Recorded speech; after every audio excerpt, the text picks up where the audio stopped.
30 sur TV Rogers.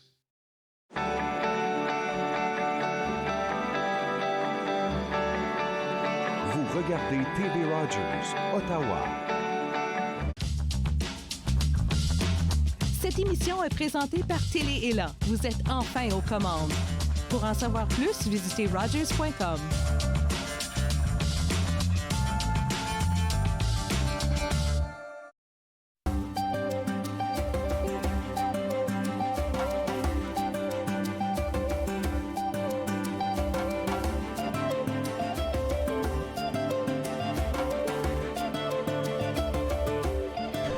Bienvenue à l'émission Vivre Ensemble. Je suis Jean-Marie Vianney. J'ai le plaisir de vous présenter cette merveilleuse émission. On dit souvent que l'intégration, là, ça prend 3 niveaux. Alors, le côté économique, le côté social et puis le côté politique. Alors, là, mon invité aujourd'hui, Isidore Kwanja Gembo, qui est politologue. Bonjour et bienvenue à l'émission, Isidore. Merci beaucoup, merci Jean-Marie. C'est l'honneur que vous m'offrez de passer à votre émission. L'émission s'appelle Vivre Ensemble, donc oui. Pour le vivre, pour le célébrer ou le partager, il faut être avec les autres. Alors donc pour moi, et je suis sûr que ceux et celles qui nous écoutent, c'est un privilège de vous recevoir et je pense que ça va nous permettre aussi de mieux vous connaître, de mieux vous comprendre, de comprendre votre univers. Vous êtes peut-être première génération de communauté immigrante de venir donc, de la République démocratique du Congo, puis vous êtes installé dans la région de la capitale nationale. Votre parcours d'immigrant se passe comment? Ça se passe bien. Oui. Moi, je suis parti en Belgique pour faire mes études. Oui. J'ai fait une maîtrise en droit international des droits de l'homme à l'Université Saint-Louis de Bruxelles. Oui. J'ai fait une maîtrise en développement international à l'Université catholique de Louvain. De Louvain, oui. Puis j'ai fait une autre maîtrise en coopération développement à l'Université libre de Bruxelles. Et quand j'ai fini ma formation, avec la situation au pays, avec la guerre et tout ça, oui. J'ai pris la décision d'immigrer au Canada. De la République démocratique du Congo, passant par Belgique. En passant par la Belgique, puis... quand j'ai fini mes études. Voilà. Et c'était, je vais te dire, c'était comme un hasard. Oui. Nous étions à l'université et puis on a vu des affiches que les conseillers en immigration viennent pour parler aux étudiants comment immigrer au Canada.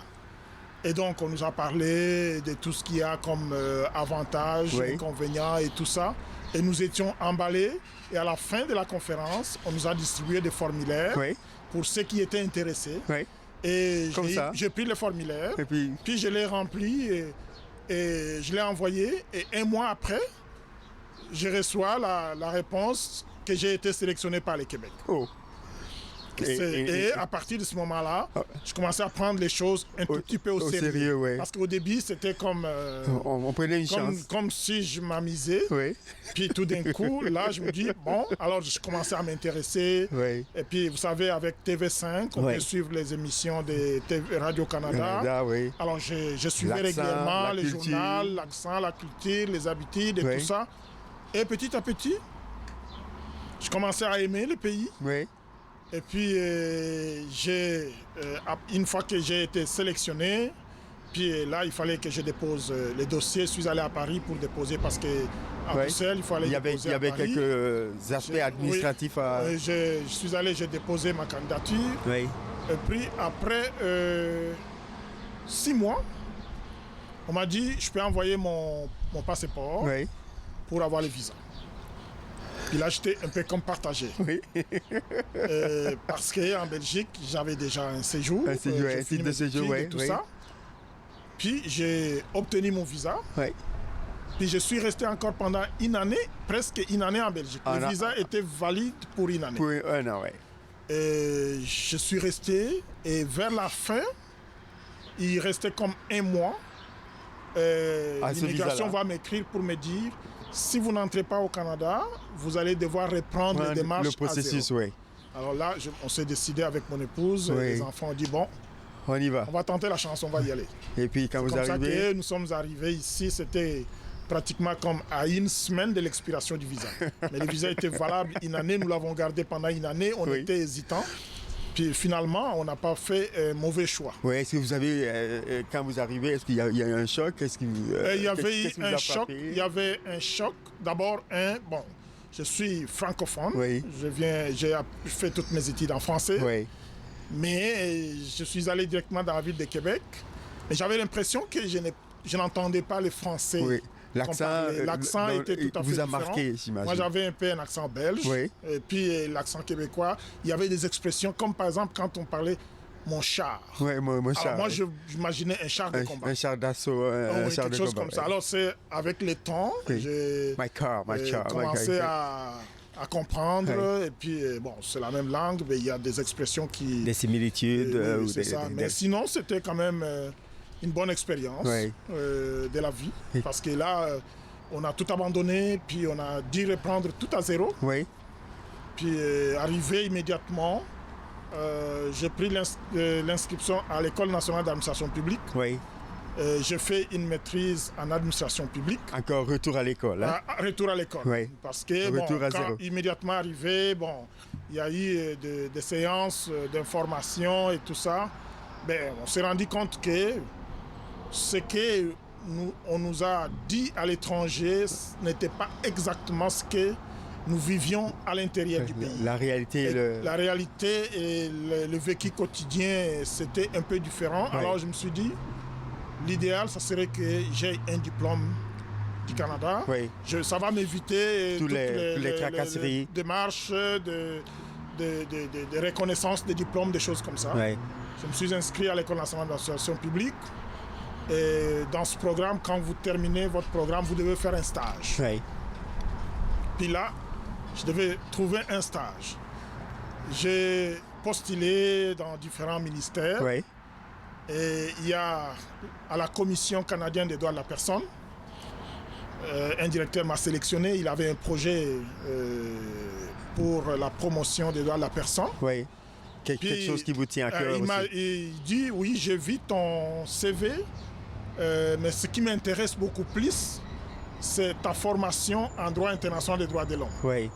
Même si les stages tu fais pour l'administration publique, mais moi, je voudrais te confier un projet qui a trait avec les droits de la personne. Oui. C'est comme ça qu'il va me donner une opportunité. Je fais 6 mois de stage. Oui. Et pendant les stages, on travaillait avec une direction des droits de la personne du patrimoine canadien. Oui. Et quand j'ai fini mon stage, les autres m'ont récupéré parce que c'était dans la continuité de ce que je faisais sur les questions des droits de la personne. Parce que, vous savez, la Commission canadienne des droits de la personne, oui. Il y a des lois. La loi, la loi qui essaye de faire la promotion, donc de promouvoir l'équité, les droits de la personne, l'équité, l'inclusion, l'inclusion, ainsi de suite. Et donc, je devais travailler sur ces projets-là. Oui. Et c'était vraiment intéressant. Et c'est comme ça que je suis rentré dans la fonction publique. La fonction publique, oui. Et j'ai eu l'opportunité de naviguer là-dedans. Dans plusieurs ministères, quand même. J'ai fait une dizaine de ministères. Oui. C'est un parcours assez atypique, quand même. Parce que de la commission, je suis allé au patrimoine. Patrimoine, je suis allé au Conseil du Trésor. Oui. Conseil du Trésor, je suis retourné aux ressources humaines. Les ressources humaines, je suis allé à l'environnement, aux affaires étrangères. Au service correctionnel, beaucoup de changements. Comment est-ce qu'on fait, pour certainement ceux qui sont en train de nous écouter, se posent la question, comment est-ce qu'on fait de passer d'un ministère à un autre? Comment est-ce qu'on fait pour s'adapter à ce changement-là? L'avantage, d'abord, il faut dire que dans la fonction publique, vous avez la possibilité de partir d'un ministère à un autre, oui. Parce qu'on affiche des postes. Oui. Et vous postulez, et puis vous suivez tout le processus. Lorsque vous êtes sélectionné, vous passez une interview, puis on fait des vérifications, oui. Et puis après, si vous avez réussi à tous ces parcours, vous continuez votre parcours. Vous obtenez les contrats, vous allez parce que vous êtes tous fonctionnaires du gouvernement, et donc vous pouvez aller d'un ministère à un autre. Donc j'ai eu quand même cette opportunité-là de faire... Et l'émission ne s'appelle pas Vivre ensemble par hasard. Vivre ensemble. Et dans le Vivre ensemble, vous l'avez. Oui, justement, je veux dire que le fait de parcourir plusieurs ministères J'ai eu à rencontrer des gens des différents milieux, des différentes couleurs, des différentes origines. Plusieurs défis aussi, plusieurs façons, donc, plusieurs adaptations. Il faut savoir accepter l'autre, savoir comprendre l'autre, parce que dans le vivre ensemble, il y a d'abord le respect, la reconnaissance de la différence. Si nous reconnaissons que nous sommes différents et que nous pouvons vivre ensemble, c'est un effort que chacun doit faire. Et ça, c'est vraiment important. Ça fait que il y a moins de discrimination. Parce que quand on connaît l'autre, quand on l'approche, quand on le respecte dans la diversité, quand on reconnaît que je suis différent, il est différent, mais nous travaillons ensemble. Et sur le plan professionnel, il est compétent, je suis compétent et nous faisons le travail, il y a du respect. Je pense que ça va éviter tous les préjugés que certaines personnes ont des autres sans les côtoyer dans leur quotidien. Donc c'est vraiment important. Le vivre ensemble, moi je les conçois comme la reconnaissance que nous sommes différents. Parce que même dans nos communautés... Même dans la famille, hein, on est différents. Même dans la famille, même dans une famille on où est différents on est de même dans père, nos même façons mère. de voir les choses, ainsi de suite. Mais nous devons aussi savoir, nous savons que nous sommes en famille et que lorsqu'il y a du respect, lorsqu'on sait que nous avons des faiblesses, nous avons des forces.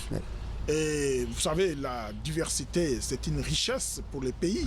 Et le Canada, aujourd'hui, s'il est compté parmi, c'est aussi à cause de sa diversité culturelle, qui constitue pour le Canada une richesse importante. Parce qu'au Canada, ici, on trouve des gens de partout au monde. Un pays monde. Et tout le monde se sent comme chez lui. Et il est chez lui, justement. Donc c'est ça. Et dans votre parcours, donc au sein des ministères, votre formation, ça vous a donné quand même une large ouverture de rencontrer plusieurs personnes. Est-ce qu'il y a des choses qui reviennent souvent, des défis qui reviennent souvent ou des challenges qui reviennent souvent? Moi, je vais dire d'abord le fait de partir du Congo pour la Belgique. J'avais déjà un esprit ouvert. Donc, et puis quand j'ai fini mes études en Belgique, j'ai dit je vais au Canada. Donc, j'avais toujours un esprit ouvert. Et partout, j'ai dû rencontrer des gens de toutes sortes, de toutes les origines. Et le challenge, souvent, c'est quoi? C'est que lorsqu'on ne connaît pas la personne, on a des préjugés sur cette personne. Mais lorsqu'on l'approche, on se rend compte, il n'est pas vraiment qu'est-ce que j'ai pensé. C'est pourquoi il est toujours important, même nous qui sommes ici, nous devons apprendre nos enfants à ne pas rester dans leur petite communauté. Zone de confort. Non, aller à l'encontre des autres, à l'encontre d'autres cultures.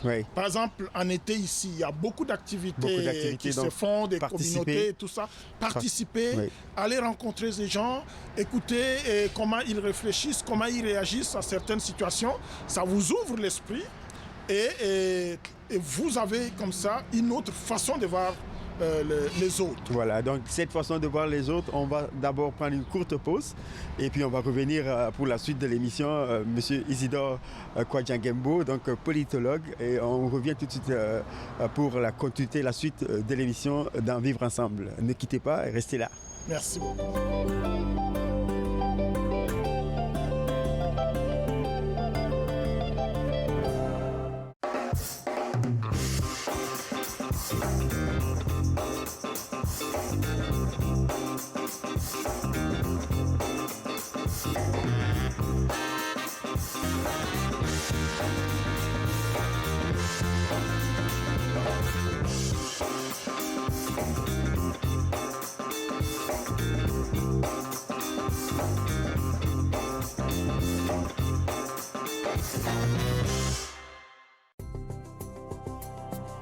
Il est question de partage et d'entraide, d'action et d'appartenance, de profiter pleinement de la vie et de rire aux éclats. Nous sommes l'Arche Canada, Nous admirons et partageons tout ce que les gens ont à offrir. Découvrez qui nous sommes dès aujourd'hui. Dans la prochaine émission, on discute avec Nolly Imprévert, cette spécialiste en ressources humaines qui met à l'avant-plan les talents cachés des communautés racisées. Suivez-moi, jeudi 20h sur TV Rogers.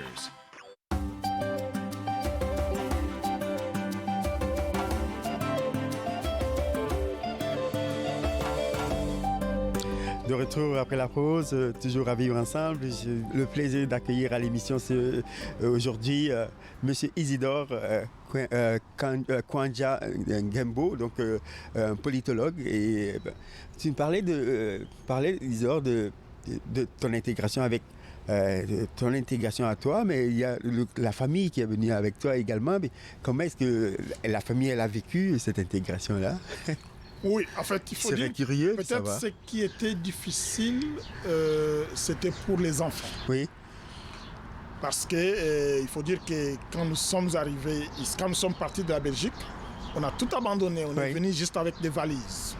Donc il fallait laisser tout derrière. Il fallait laisser tout. Mais de toute façon, on ne pouvait pas apporter plus que ça. Il n'y avait pas de place. Puis quand on arrive à Québec, déjà avant de partir, on voulait déjà trouver un logement. Oui.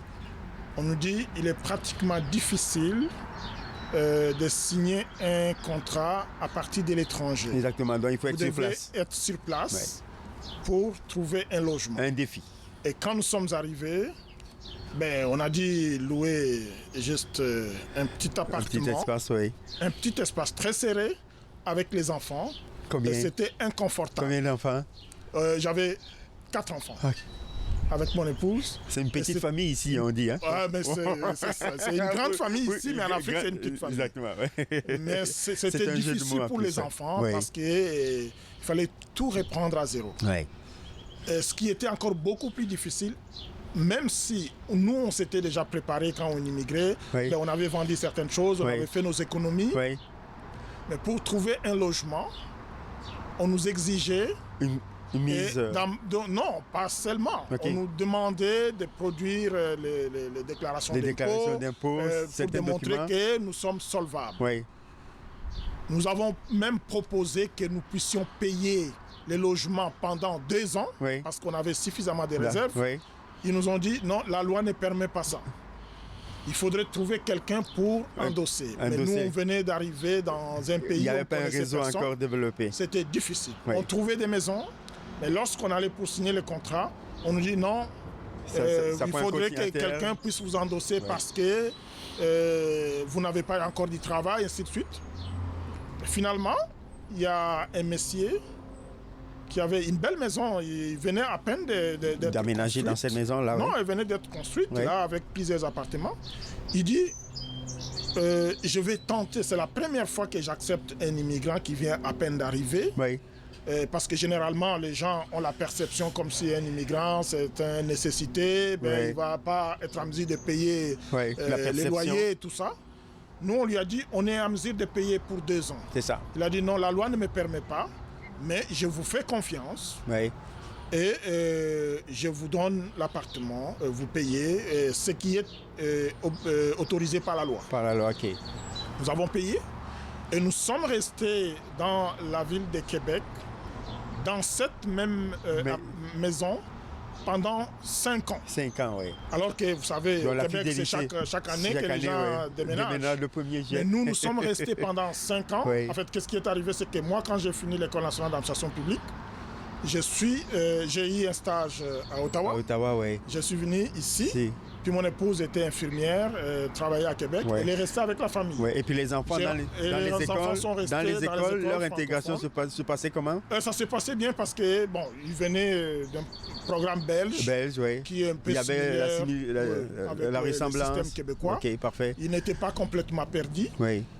Seulement, au niveau du confort familial, à peine arrivé, il fallait commencer à acheter tout, la télévision, les chaises et tout ça. Et l'intégration au niveau de la communauté, la communauté congolaise, il y a quand même une grande communauté. Il y a quand même une grande communauté dans la ville de Québec. Et même ici dans la région de la capitale nationale. Même dans la région de la capitale nationale, je me suis intégré facilement, au point que je suis même devenu le vice-président de la communauté congolaise de la ville de Québec. Et après, bon, quand j'ai eu mon emploi permanent ici, j'ai déménagé ma famille ici dans la ville d'Ottawa. Et puis ici aussi, l'intégration a été facile parce que j'y étais déjà, je connaissais déjà les milliers, et puis la famille m'a rejoint. Puis les enfants se sont intégrés facilement. Et certaines personnes parlent souvent du vivre ensemble comme si certains considèrent le vivre ensemble comme une intégration, d'autres pensent que c'est l'inclusion.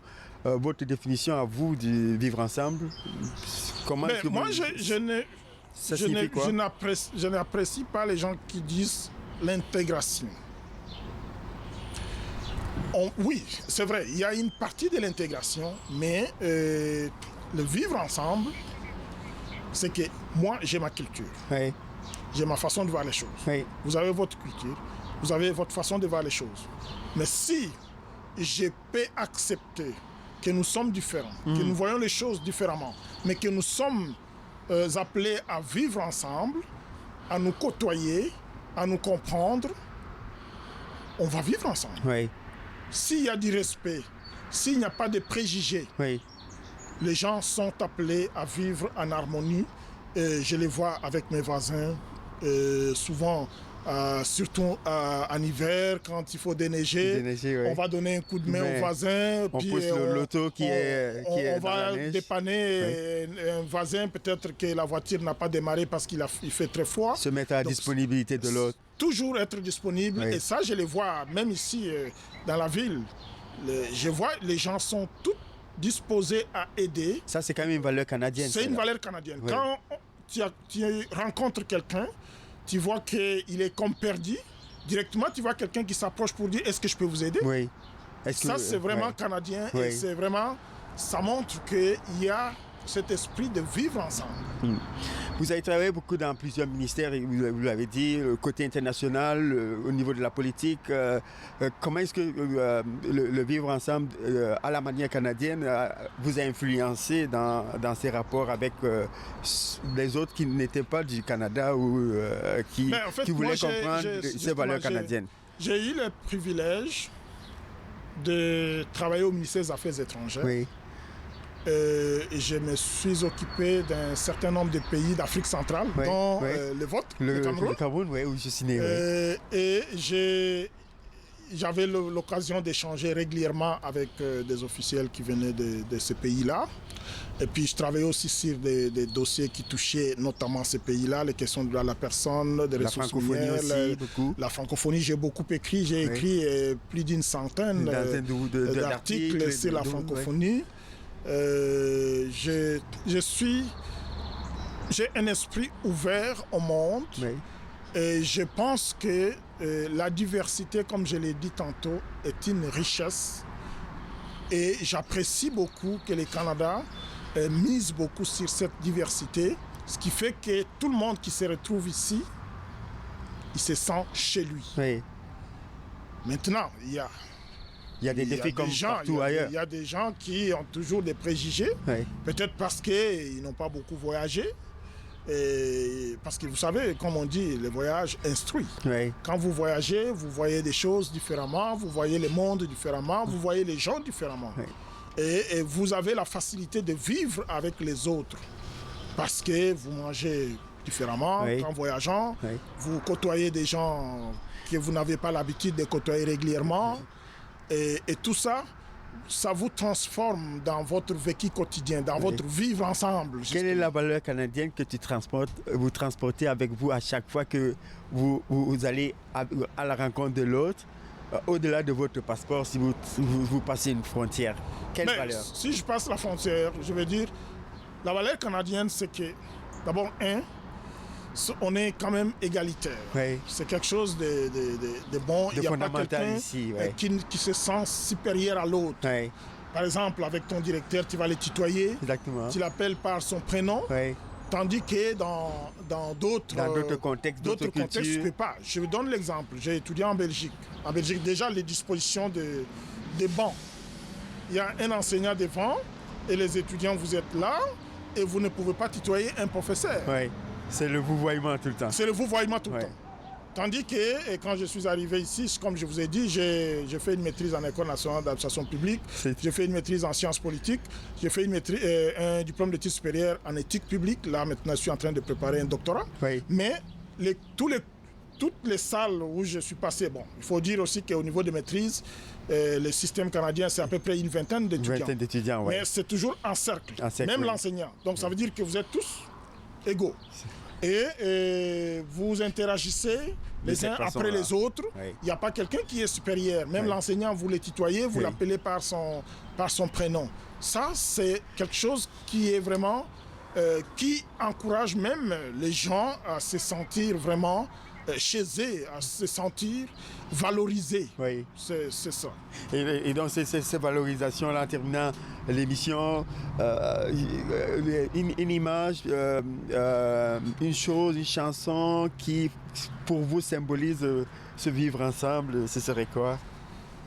Je ne suis pas amoureux des chansons, je ne saurais pas dire exactement, mais ce que je veux dire, c'est que... Pourtant, vous venez de la République démocratique du Congo qui a un patrimoine au niveau de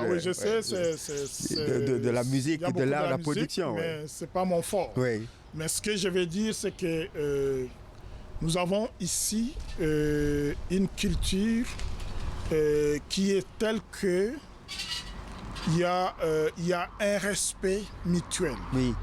Il y a un respect mutuel et quelqu'un qui passe, même un directeur, même dans la vie quotidienne, dans d'autres pays, on va vous imposer, tu dois faire ça, tu dois faire ça, tu dois faire ça. Oui. Mais ici, quelqu'un, il va te dire, si j'étais toi, voilà, je ferais ça. Voilà les suggestions que... Ouais. Donc, il veut te dire que fais ça. Mais il ne te le dit pas, fais ça. Il te dit, si c'était moi, je ferais ça. Oui. Donc, tu te sens quand même valorisé et on te donne la possibilité de faire quelque chose. Et on te le dit dans des mots qui ne te blessent pas. C'est ça, qui sont respectueux vis-à-vis de l'individu. Ces respects-là, c'est quelque chose, c'est une valeur fondamentale ici au Canada. Je me rappelle, ma fille qui faisait ses études de sciences politiques ici, qui est allée... faire un programme, le programme là d'un trimestre dans une autre université. Oui. Elle est allée à Sciences Po Paris. Oui. Mais quand elle est arrivée, la première chose qui l'a choquée, c'est la façon que les enseignants s'adressaient aux étudiants. Oui. Ça l'a choquée. Oui. Contrairement à ici, où il y a vraiment une proximité avec les enseignants, dont cette valeur canadienne était importante pour elle. Oui, c'est ça, cette valeur-là. Puis quand elle est allée dans un autre milieu, elle a trouvé ça choquant. Ouais. Alors que ses autres collègues, ils trouvaient ça normal. En tout cas, c'est peut-être avec cette image-là du vivre ensemble et des valeurs canadiennes que nous allons terminer l'émission.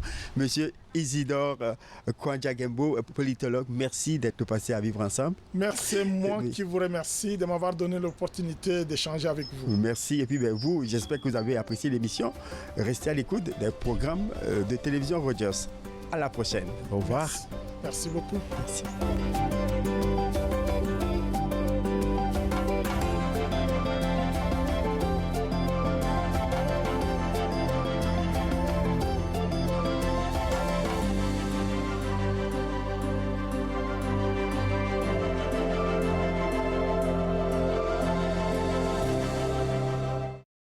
Faites-nous part de vos commentaires en composant le 613-521-2323 par courriel sur Facebook et Twitter.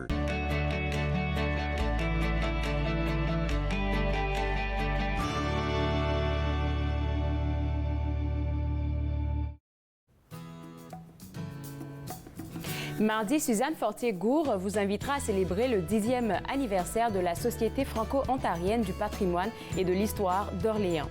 Par la suite, nous discuterons des expositions virtuelles offertes par le Musée canadien de l'histoire. Finalement, nous ferons le bilan de la première session scolaire du Conseil des écoles publiques de l'Est de l'Ontario. Tout ça et bien plus. Entre nous, en semaine, 11, 18 et 22 heures sur TV Rogers.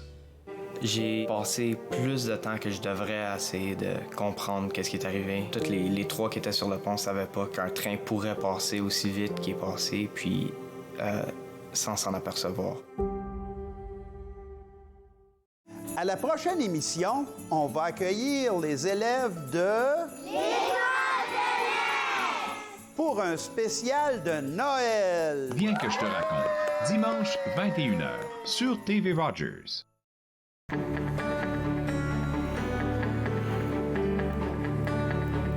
Vous regardez TV Rogers, Ottawa.